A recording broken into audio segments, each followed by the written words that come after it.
Welcome to Chillin' 101. We hope this video helps. You'll start by confirming the TV's resolution and aspect ratio so the image won't stretch. This prevents pixelation and black bars.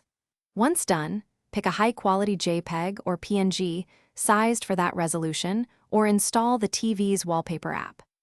Now connect a USB drive or enable screen casting on your phone and place the wallpaper files in a clear folder.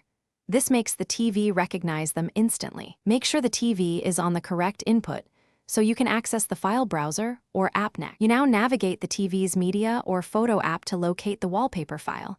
This is where you'll control framing and final look. When you select an image, use the crop, fit, or zoom controls to remove overscan and keep key content centered. This ensures faces or logos don't get cut off. If your TV supports HDR or color profiles, toggle the option to match the source so colors remain accurate.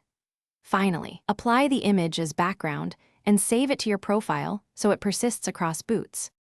To finish, reboot the TV and confirm the wallpaper remains. If it disappears, save the image into internal storage or assign it to your user profile so settings persist. If the image looks stretched or has black bars, re-export it at the TV's native resolution and reapply using the correct crop setting. If the file doesn't show up at all, check for unsupported formats, overly long file names, or app permissions blocking external storage access.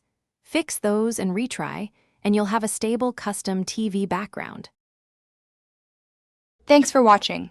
Consider subscribing if we helped you.